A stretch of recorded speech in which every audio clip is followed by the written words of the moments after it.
Hey guys, welcome to this week's Friday Waffle. How are you? Hope you're all doing okay. I'm wonderful. Beard's getting a bit scraggy looking, but anyway. What have I been up to this week? If you've been caught any of my sort of last couple of videos, you probably know I was down in Devon at the beginning of the week, or sort of last weekend to Monday. I was travelling down, take my daughter down to see a friend down very, very south of England, and then I headed across to South Devon to see a friend, my old mucker, Panther UK. So I stayed with Panther from Friday night until Monday, and what a blast! Had an absolutely fantastic time. I mean, I've known Chris for, I don't know, must be 4 or 5 years. First time I've actually met him, he was as I expected, and he told me that I was as he was expected. This loudmouth Scot, but you know what? Had an absolute ball. Really good time. And you know, people that ever that say that social media and the internet is just full of bad things, well, trust me, there's a lot of good things to come out the internet. I've made some real lifelong friends, Chris being one of them. So yeah, it was great fun. We didn't actually play many games. We didn't play many games at all, considering we met through the power of YouTube and more specifically retro gaming. We didn't actually play that many games, but we talked a lot about retro games. We did play his main cab a bit. We did play C64 a wee bit. But it was just great to kind of hang out. We flew the drone. I took my drone, my Parrot drone down there, and well, all right, I'll share it here. I gave Chris, I said, "Do you want a shot at it?" And he went, "No, I don't know. I've never flown one before." And I'm like, "Well, it's piss easy. It's absolutely simple. So give it a go." So he took the thing up, and I said to him, "Look, give it a bit of welly. Just put the stick forward, see how quick it can go." So he decided to fly it towards us. What I didn't realise was he was going to fly it quite literally just over our head, and he headed straight towards this big, massive clump of trees. And I thought A, I was a goner, and B, I thought the drone was a goner. But somehow he managed to avoid hitting me, as you'll see me ducking, and he managed to find the only little gap in the trees. It must have been about a 3-foot gap, and he somehow managed to go straight through the middle. So anyway, here's a video.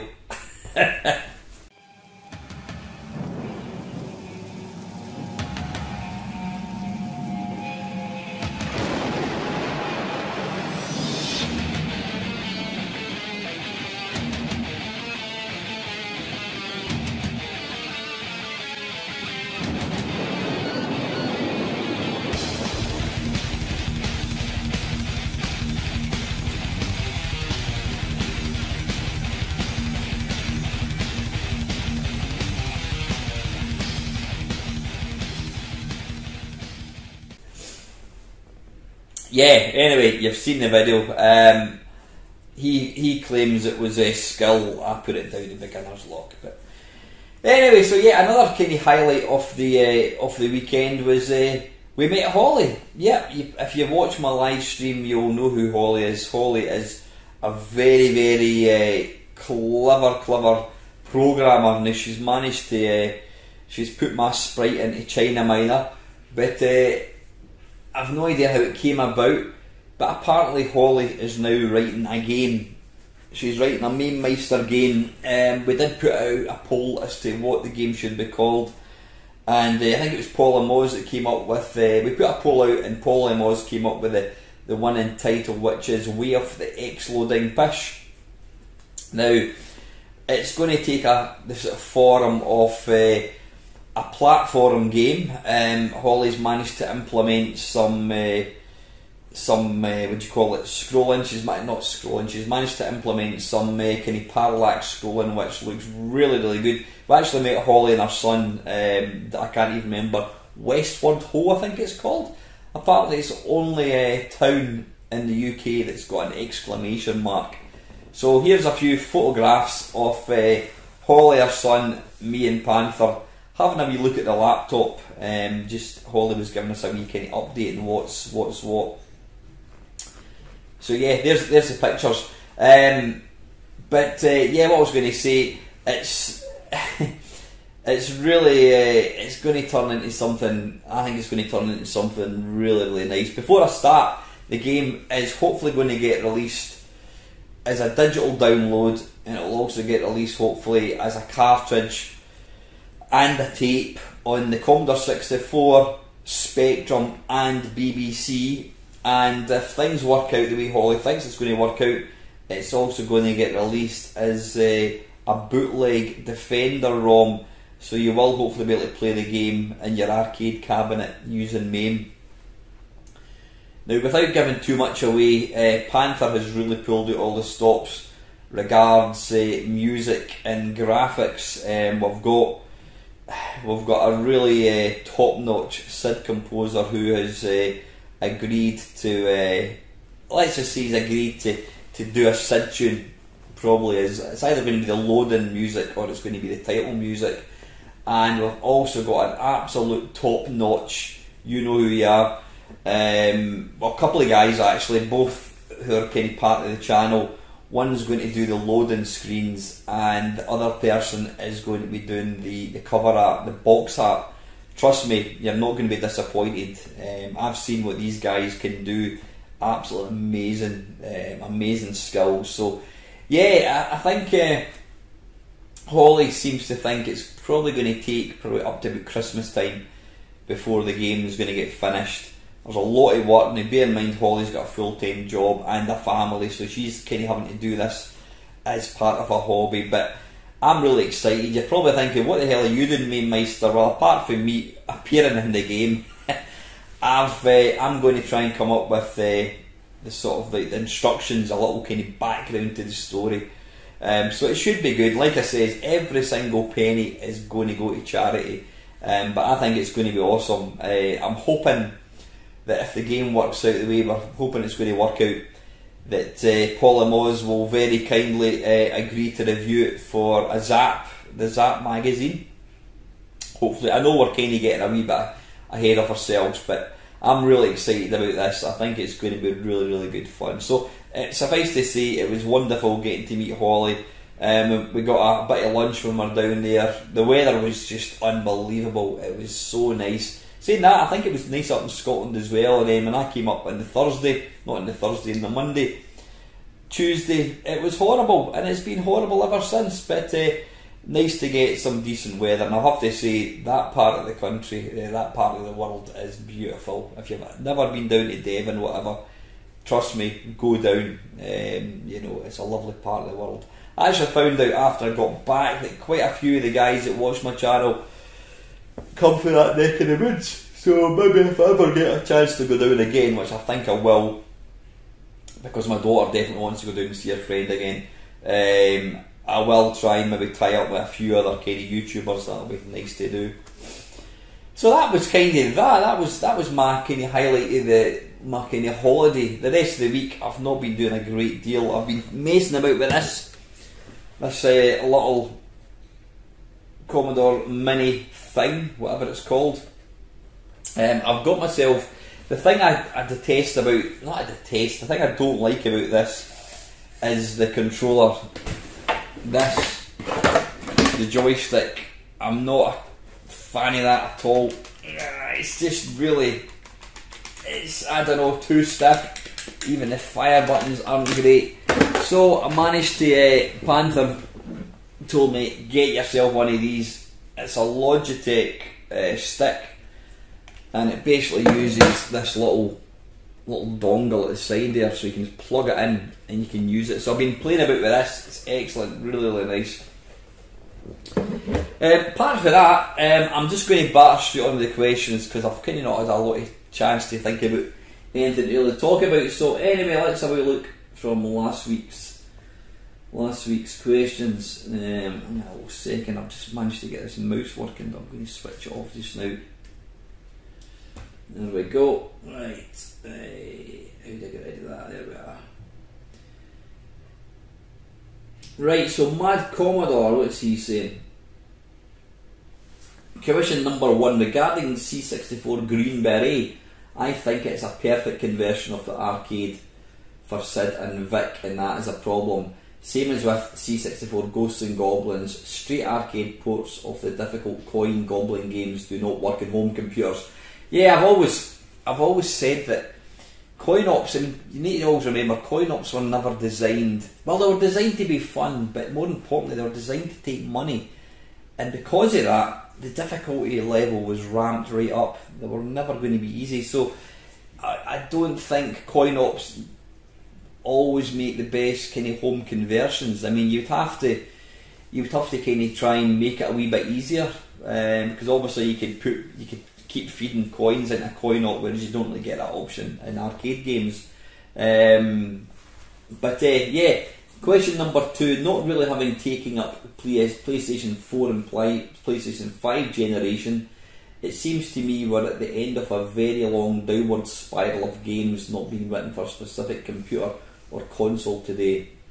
Some source code for a game, PC, I can talk properly, PlayStation 5, Xbox 2020, the game code is compiled. I think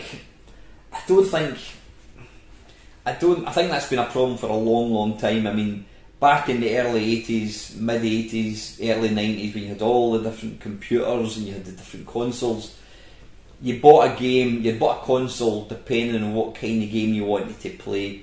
You know, if you're wanting to play shoot 'em ups, you maybe bought a PC Engine. If you wanted to play, I don't know, side-scrolling games with fast kind of scrolling 2D kind of games, you would buy a Mega Drive. If you wanted adventure games and that kind of stuff that used the Mode 7, then you'd maybe buy a SNES. But now, as Mad Commodore says, where everything just kind of has blended into one.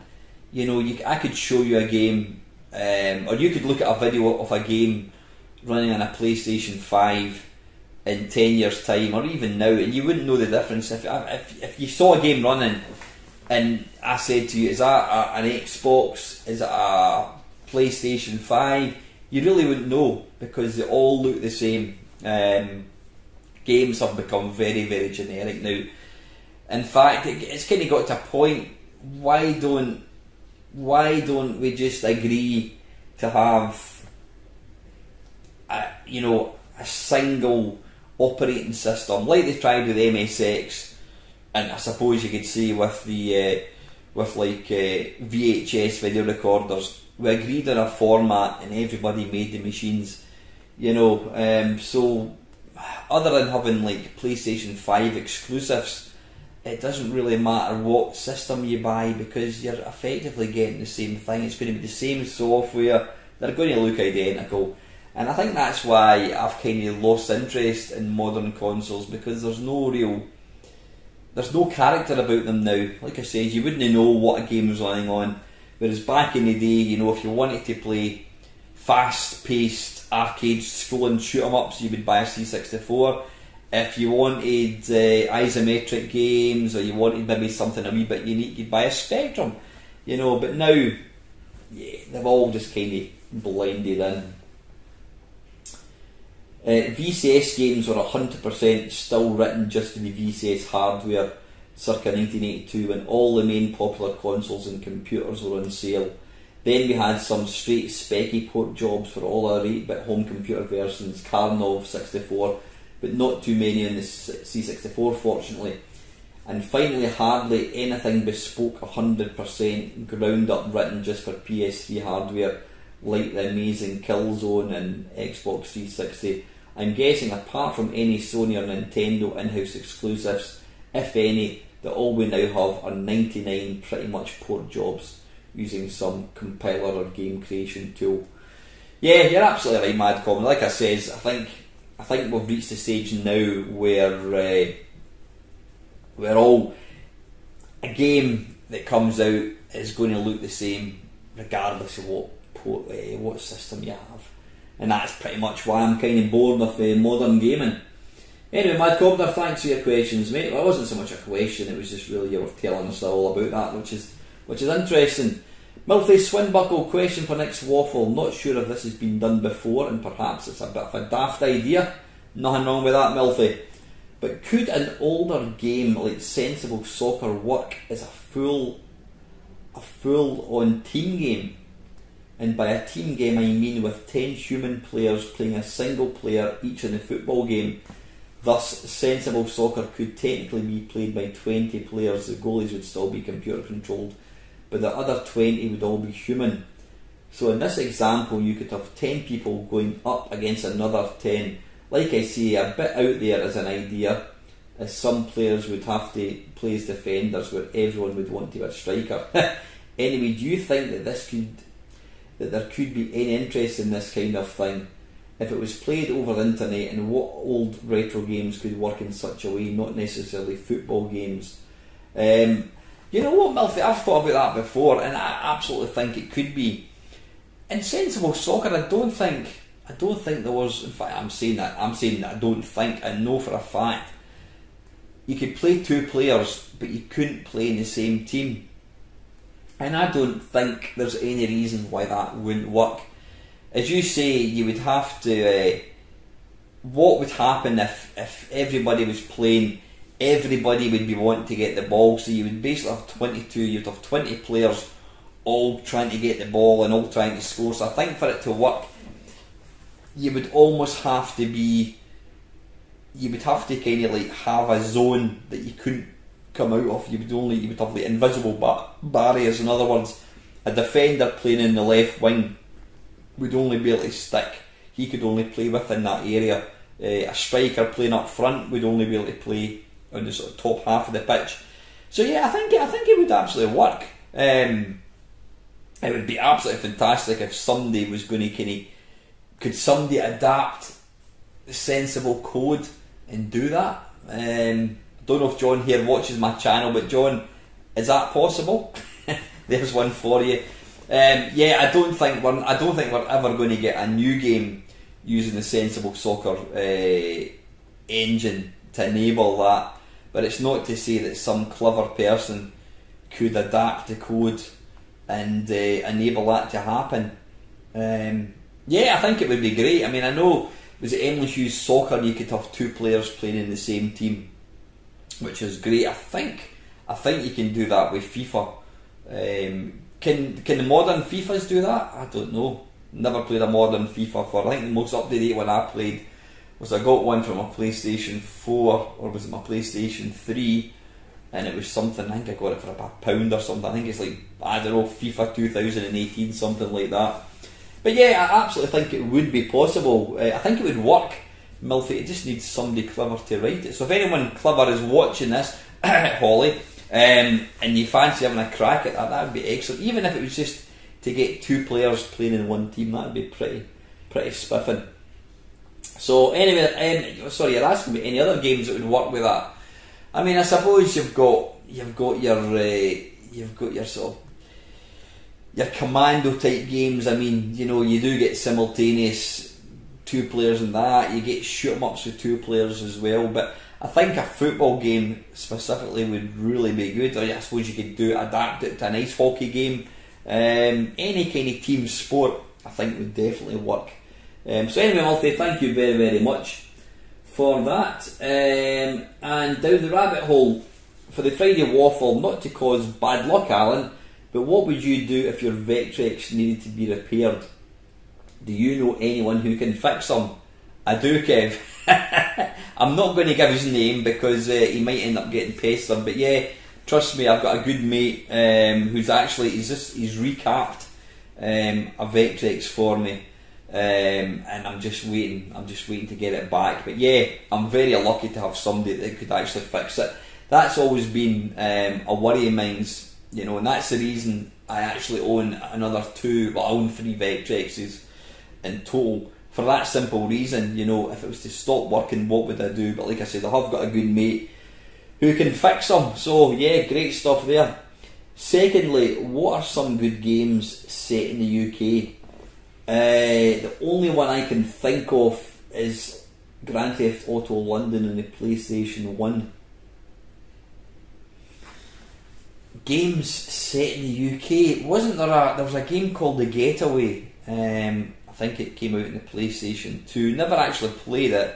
I've always wanted to give it a go because it's set in London. There's some, I think Project Gotham Racing. I think that's kind of, you've got racing tracks set in London. You've also got one set in Edinburgh, which is really, really good. And yeah, the latest one. Well, I'm saying the latest one. Is it Project Gotham 5 or something that came out in the PlayStation 1? You could race around London and Edinburgh. But any other specific games? I can't think of any other ones.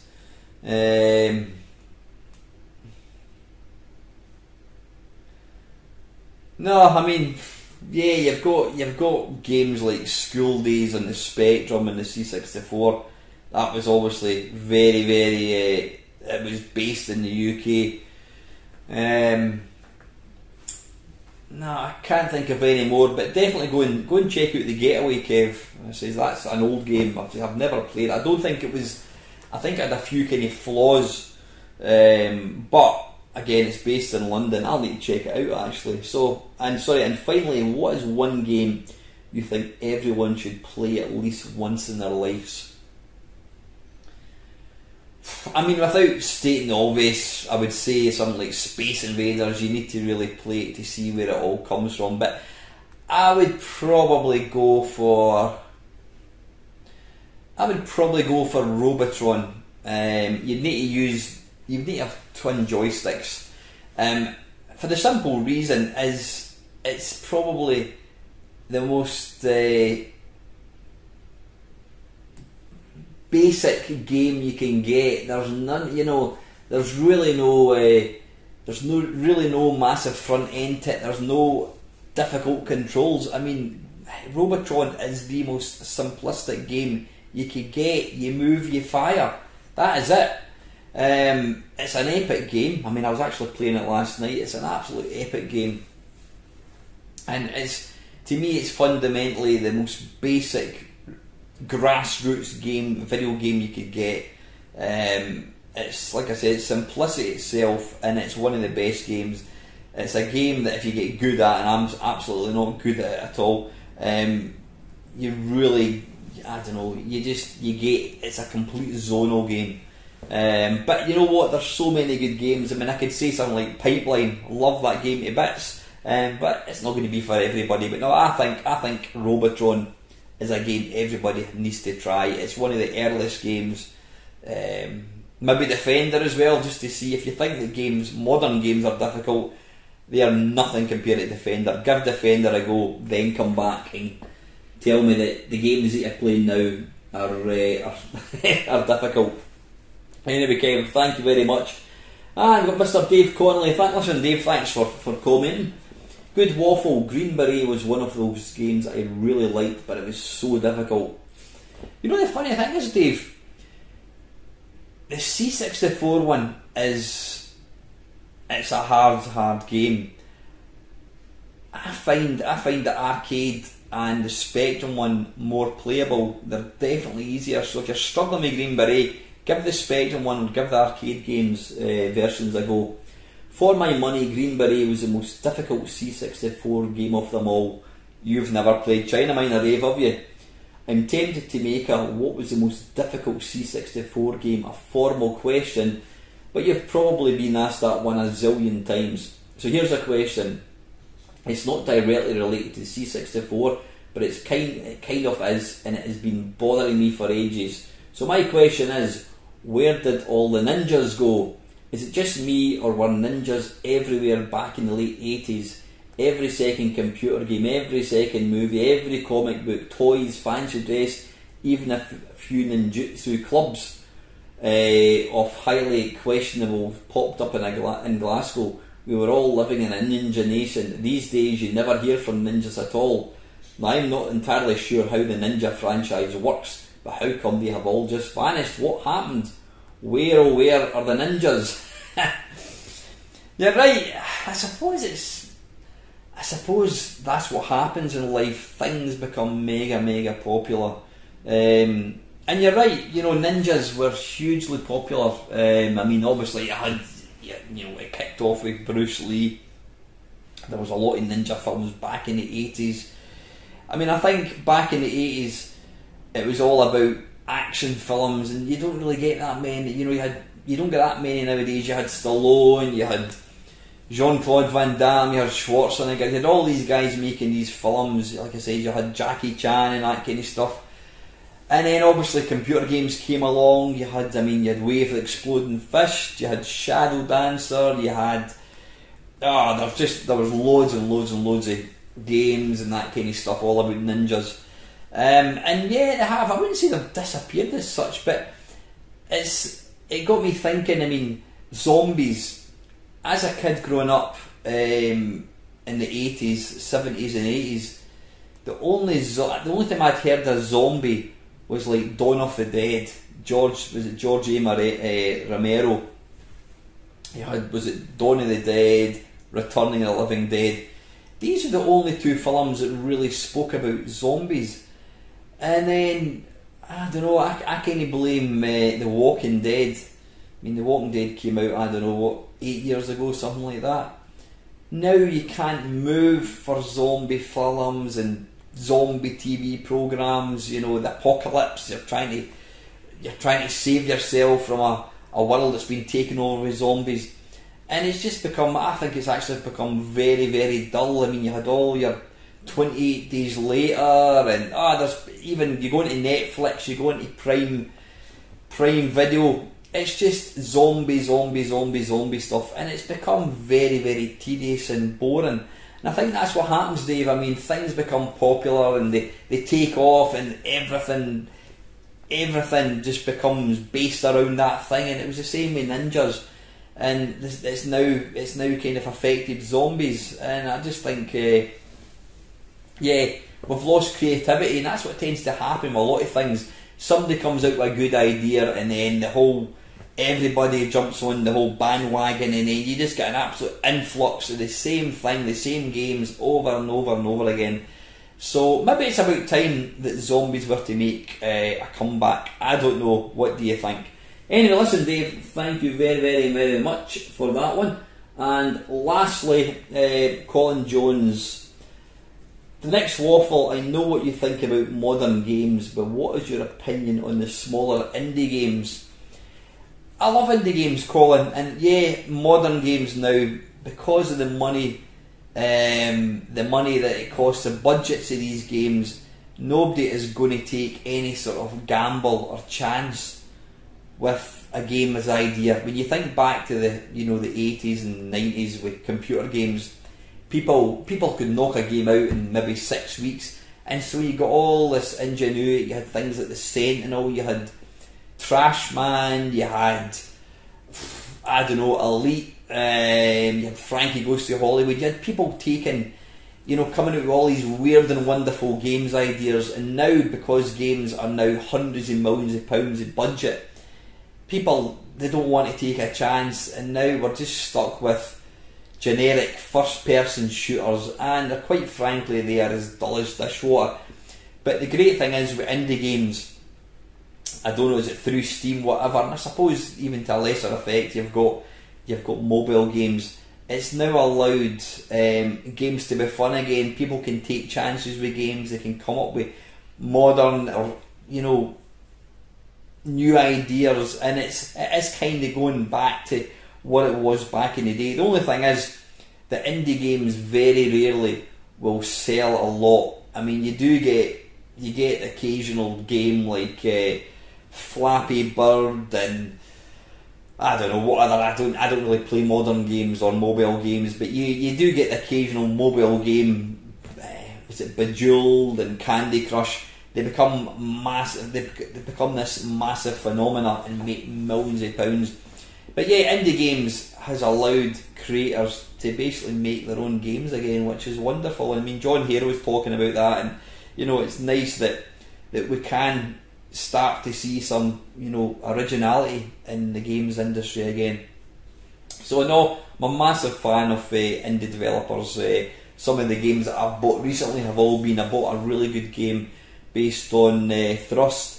I can't remember the name of it actually, but yeah, it's an indie game, and it's nice to see these games. And I suppose that's why things like Kickstarter, it's great that they can allow these indie games to kind of be developed, because, you know, if the only games that were getting made are Call of Duties, then I would probably just hang up my video games, so hang up my video game gloves, socks, I don't know. I don't know the phrase I'm looking for, but yeah, I would just bail out of games and I'll just go back to playing old style games, you know. But so anyway, listen guys, it's not been the greatest waffle. I need to kind of get my head back into stuff. I am in the process of putting out some videos. I have put out a couple of videos, which was just an idea I had last week. In fact, it's when I was down at Panthers, and we were talking about using being able to use commercial music in videos now. I've not done that at all, purely and simply because I think, well, you can't get away with it. But a couple of days ago, I was just thinking about old games with proper music, and I thought I'm going to give it a go. So I've stuck out. What did I stick out? I put out Suicide Express with Hotter, which is the original track. I put out Loco, which was Equinox 5, and I also put out Gyrus with Takata. It's quite interesting actually, just to see these games getting played with the proper music, so that's just a bit of fun. But what it's made me realise is it is possible to make videos with actual proper music. So I may look into that. The thing is, you can't monetise them, but that doesn't matter. I make so little with monetisation anyway, it doesn't bother me in the slightest. But yeah, it might give me a sort of an added, another element to some of my videos. If I can use proper music, then it's going to be a bit of fun as well. So, and listen guys, I will be along on Sunday, 7 o'clock until 9 o'clock. I'm going to be doing, it's going to be part 2 of Crash Issue 1. So I hope you can join me. Until next time guys, I hope you have an excellent weekend, and as always, thank you very, very much for watching.